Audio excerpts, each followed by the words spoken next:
By 711, the Islamic Empire has reached Spain, a land already rich in Christian, Roman, Visigoth, and Jewish cultures.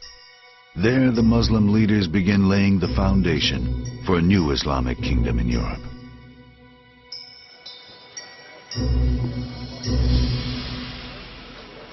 The Muslim armies find allies among the persecuted Jews in the conquered cities of Spain.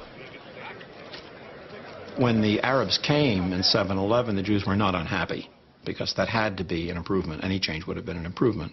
And Islam brought certain advantages with it from a Jewish point, from a minority point of view. According to legend, the Muslims supply many Jews with weapons to help battle the Visigoths. And Muslim historians say that each time the Muslims took a city and wanted to move on, they did not have any people to leave garrisons behind them. Most of the time these were Jewish garrisons that took the city and kept it for them until they came back. The Islamic Empire holds most of the peninsula by 732. They call their new land Al-Andalus. In the following decades, the marketplaces of Al-Andalus reflect a turbulent melting pot of cultures and allegiances. The Berber and Arab settlers must share their new land with its Christian and Jewish people. One of the things that happens with the Islamic conquest is that the Muslims conquer large areas with very large populations that are, of course, not Muslim. But there's a lot that's attractive about Islam to the populations they conquer.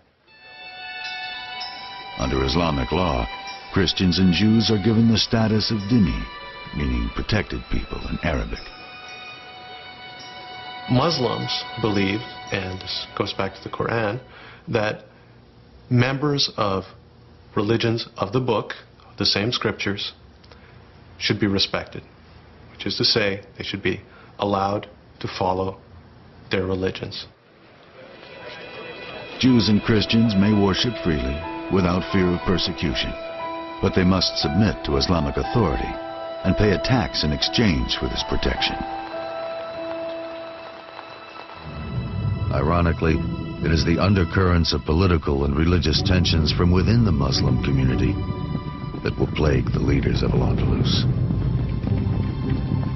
In Al-Andalus, the political threat was seen not to be coming from the minorities, but from other Muslims. Once the dynasty had arrived and conquered the Christian enemy, it quickly began to splinter. You know, and there were Arab factions and there were Berber North African factions. The Berbers, long treated as lower-class citizens, begin to revolt against the Arab aristocracy. In the chaos that follows, a figure appears.